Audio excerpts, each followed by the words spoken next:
দর্শক, এই মুহূর্তে বিএনপি চেয়ারপারসনের রাজনৈতিক কার্যালয়ে কথা বলছেন আমির খুসরো মাহমুদ চৌধুরী। আমরা সরাসরি সেখানে যুক্ত হচ্ছি।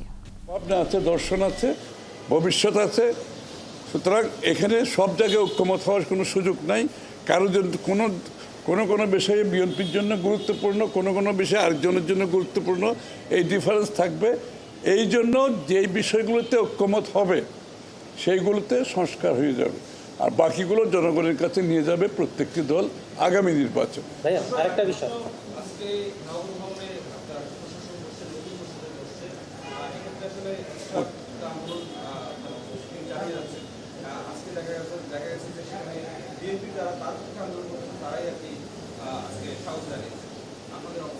না, এখানে বিষয়টা আপনাদের বুঝতে হবে।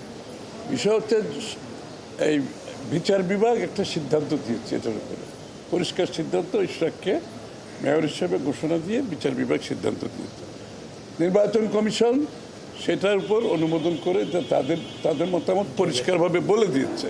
সুতরাং আইনগতভাবে তার মেয়রের দায়িত্ব নেওয়ার কথা।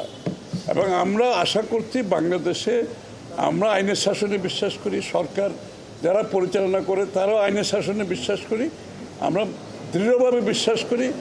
আইনের শাসনে যদি আমরা বিশ্বাস করে থাকি তাহলে ইশরাকের দায়িত্ব নেওয়াটা খুবই স্বাভাবিক, এবং আমরা সরকারের এই সিদ্ধান্তের অপেক্ষায় আছি।